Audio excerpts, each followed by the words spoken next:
Baik, Assalamualaikum warahmatullahi wabarakatuh. Selamat datang kembali di channel Dava Kuda Mandalika yang akan selalu memberikan informasi maupun updatean terbaru ya terkait bagaimana perkembangan dari kawasan ekonomi khusus Mandalika maupun perkembangan dari Lombok saat ini, teman-teman.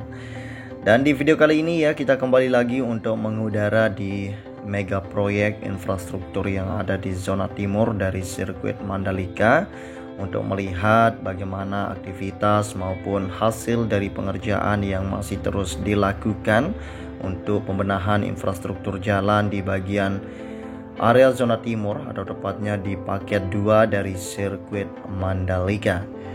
Dan seperti biasa di sini teman-teman ya, kita awali pantauan kita mulai dari S-Gate atau gerbang timur sirkuit Mandalika. Jadi di bawah kita ini terlihat teman-teman kita yang sedang menurunkan material steger ya, tentunya untuk melanjut pemasangan atap ya di bagian gapura baru ini. Ya, selain itu untuk pemasangan material paving juga masih belum rampung ya, tinggal beberapa meter lagi di sini teman-teman. Karena kemarin teman-teman kita yang bekerja tidak ada yang mereka pasang karena material pavingnya belum didatangkan. Namun hari ini sudah terlihat tumpukannya di sana tadi sudah didatangkan ya. Jadi akan dilanjut besok teman-teman untuk pemasangan atau melanjutkan progres yang ada di area gerbang timur sirkuit Mandalika. Ya, jadi sebelumnya bagi teman-teman yang baru bergabung, saya ucapkan selamat datang, dan buat kalian semua yang sudah mengklik video ini atau yang sudah subscribe tentunya ya, saya doakan sehat selalu dan semoga saja kita semua dipermudahkan segala urusan serta dilimpahkan rezekinya oleh Allah Subhanahu wa taala. Amin ya robbal alamin. Ya, jadi di sini kita langsung saja menuju ke area pengerjaan untuk pemasangan material geomet vegetasi. Nah, jadi di depan kita ini ya, sepertinya teman-teman kita sedang melakukan pengukuran ya untuk hasil pemasangan material jaring yang sudah dipasang di area tebing. Jadi seperti yang kita ketahui di area zona timur atau sekitaran kawasan ekonomi khusus Mandalika untuk pemasangan material geomet vegetasi ini sudah rampung semua, baik di bagian Bukit Merese maupun di Bukit 360 yang ada di sirkuit Mandalika, teman-teman. Selain itu di sirkuit Mandalika saat ini sedang persiapan ya untuk menggelar event Sel Eco Marathon, teman-teman ya. Cukup ramai sekali tadi saya lihat, namun kita tidak diperbolehkan untuk menerbangkan drone di sana karena kita sudah diberi arahan atau beri warning ya supaya kita tidak menerbangkan drone karena cukup banyak sekali persiapan para peserta SL Eco Marathon ya, karena mereka saat ini sedang bongkar mobil listriknya ya. Jadi itu merupakan privasi, jadi kita tidak diperbolehkan untuk meliputnya, teman-teman. Nah, jadi Sel Eco Marathon akan berlangsung di sirkuit Mandalika pada tanggal 5 hingga 9 Juli 2023. Jadi pihak Sel Eco Marathon saat ini ya sedang memastikan persiapan sudah mencapai hampir 100% ya, persiapan yang dilakukan di sirkuit Mandalika. Ya, jadi Presiden Confederation Sel Indonesia yaitu Susi Hutapea mengatakan jadi saat ini ya pelajar dan mahasiswa yang akan ikut event tersebut saat ini sedang menuju ke sirkuit Mandalika. Jadi nanti pada tanggal 4 Juli 2023 yaitu besok pagi ya, mereka akan melakukan registrasi. Sementara segala logistik, administrasi dan pendukung sudah siap semua. Jadi hampir 100% sudah siap ya. Jadi Susi menjelaskan ya, Sel Eco Marathon sudah sangat populer di kalangan mahasiswa teknik, bahkan dianggap seperti English Premier language-nya sepak bola. Pihak Sel Eco Marathon telah melakukan roadshow ya ke universitas-universitas lainnya. Para mahasiswa menunjukkan antusiasme ikut kompetisi tersebut ya. Jadi bahkan sejak tahun lalu Sel Eco Marathon telah melakukan roadshow ke sekolah dan universitas termasuk di Nusa Tenggara Barat dan provinsi lainnya. Jadi yang selalu diklarifikasi di sini ya, bukan karena Indonesia dapat slot lebih banyak, tapi boleh kita berbangga kontingen Indonesia banyak terpilih hingga 40 tim dari hampir 80 tim karena mereka masuk betul-betul ke babak final dan penjuriannya sangat independen, kata Susi Hutabeha ya. Jadi Susi juga mengatakan ya, Shell Indonesia tidak bisa melakukan apa-apa terhadap kelolosan mahasiswa Indonesia yang ikut karena penilaiannya benar-benar secara teknis dan penjurian independen. Dikatakan Susi juga ya, terdapat 13 negara Asia Pasifik dan Timur Tengah yang hadir dalam menyelenggarakan event Shell Eco Marathon tersebut, yang kedua kalinya terselenggarakan di Indonesia ya, setelah di tahun 2022 kemarin yang diselenggarakan di sirkuit Mandalika juga.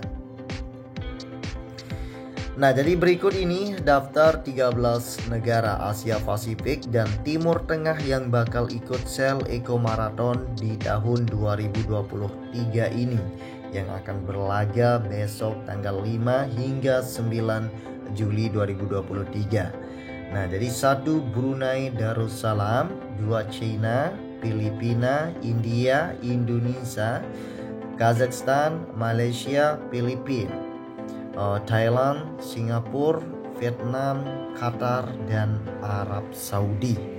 Nah, lebih lanjut ya, Susi mengungkapkan ya, pihaknya telah mencatat hampir 80 peserta ataupun kendaraan yang akan tiba di sirkuit Mandalika besok. Nah, jadi seperti itu teman-teman ya, informasi untuk event Shell Eco Marathon yang akan diselenggarakan di sirkuit Mandalika besok pagi hingga, maksud saya ya, mulai dari besok pagi hingga tanggal 9 Juli 2023 ini.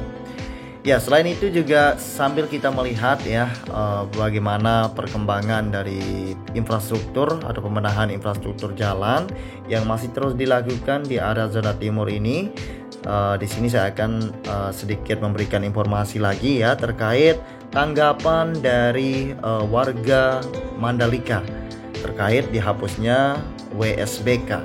Ya, jadi lalu Alamin sebagai ketua SWIM atau Solidaritas Warga Intrans Mandalika menanggapi ya pengelola Mandalika yang saat ini sedang terjerat utang hingga 4,6 triliun. Jadi lalu Alamin sebagai ketua SWIM mengaku tidak kaget karena ya dari awal masyarakat juga sudah tahu pendanaan pembangunan The Mandalika ini berasal dari pinjaman.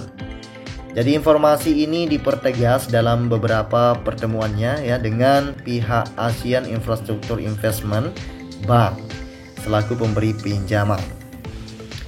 Jadi sejak tahun 2021 SWIM sudah mengikuti setidaknya 6 kali pertemuan dan diskusi grup terfokus ya dengan pihak Asian Infrastructure Investment Bank.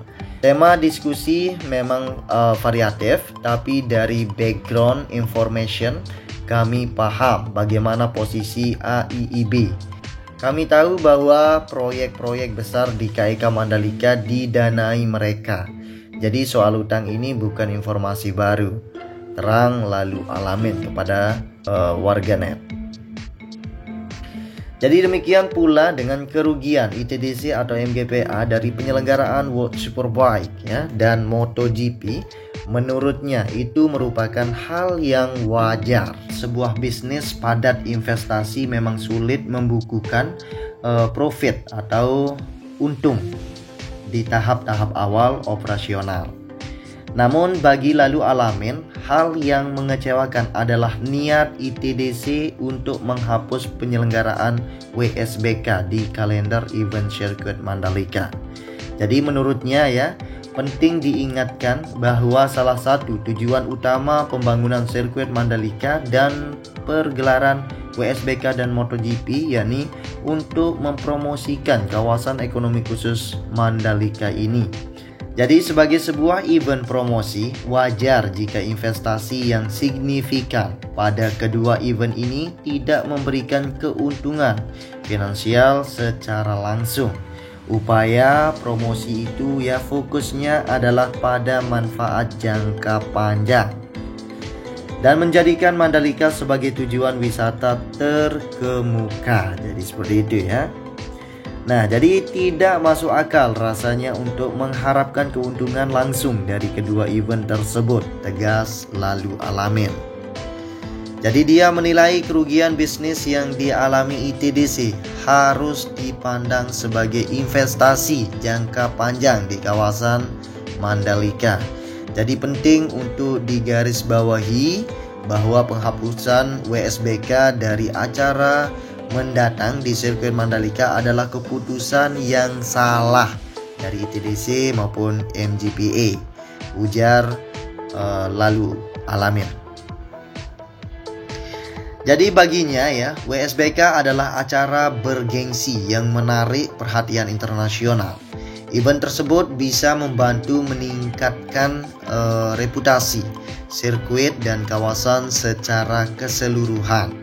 Justru, kata dia, menghapus acara besar seperti itu ya berpotensi menurunkan image dan reputasi Mandalika sebagai tujuan wisata terkemuka.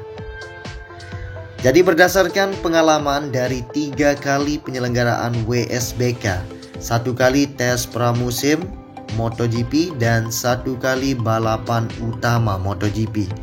Jadi semua event tersebut ya mampu meningkatkan geliat industri pariwisata di kawasan Mandalika ini secara khusus dan Pulau Lombok secara umum sampai level tinggi.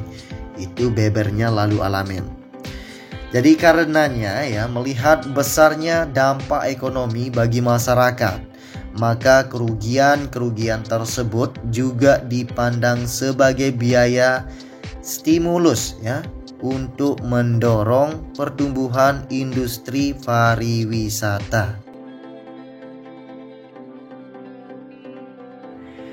Ya, jadi seperti itu teman-teman ya tanggapan dari Lalu Alamin sebagai putra daerah atau sebagai ketua SWIM atau Solidaritas Warga Intrans Mandalika.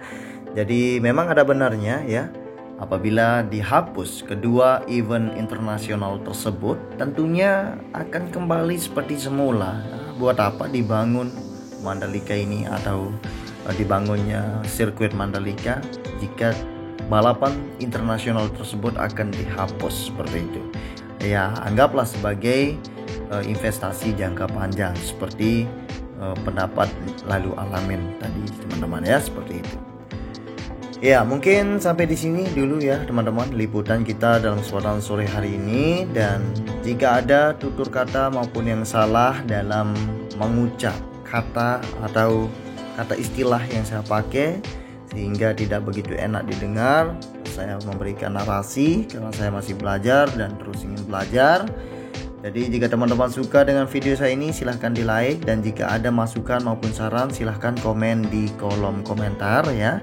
Dan satu lagi teman-teman, bagi teman-teman yang ingin tahu bagaimana perkembangan dari kawasan ekonomi khusus Mandalika maupun Lombok saat ini ya, teman-teman subscribe dulu channel ini, karena tentunya channel ini akan selalu memberikan informasi terbaru terkini ya terkait bagaimana perkembangan dari Lombok atau kawasan ekonomi khusus Mandalika. Terima kasih.